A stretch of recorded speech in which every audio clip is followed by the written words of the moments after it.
Hello everyone, mga Mariko, for today's video, welcome back sa ating luto serye. Dahil weekend nga, syempre, family day, kaya magluluto tayo ng something special, of course, na may sabaw. Kaya naman ang ating menu for today ay pork nilaga. Ayan, pinalambot na natin ating pork belly kasabay ng sweet corn. And of course, antayin lang natin na maluto ang ating karne, pati na ang mais. Bago natin ilagay ang mga gulay na Baguio beans, repolyo, pati na ang ating siling green, and of course, ang ating pampalasa na pork cubes at ang ating pamintang buo. So, ayun na nga mga palangga ko. Nakita nyo, kumukulo-kulo na at ready na yan. Malambot ng ating karne, pati ng ating mais. So, ito na ang time na ilalagay na natin ang ating mga gulay. Ayun na nga, inuna natin yung siling green.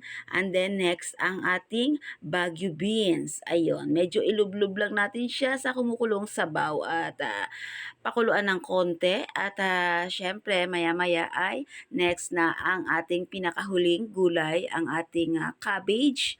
At huwag natin masyadong ibabad sa kumukulong sabaw ang ating gulay para fresh pa rin at hindi siya ma-overcook. So, ayun.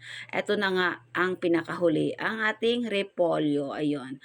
Medyo ilublob lang natin ng konti dyan at sabi ko nga, konting kulo lang para makikita mo green na green pa rin ang ating mga gulay at for the fresh pa rin.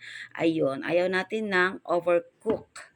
Pag nakalublob na siya sa kumukulong sabaw ay maya-maya konti ay i-off na natin ang ating apoy. Siyempre titimplahan natin yan kung okay na ba ang pinaka-final na lasa. So ayun na nga mga Mariko.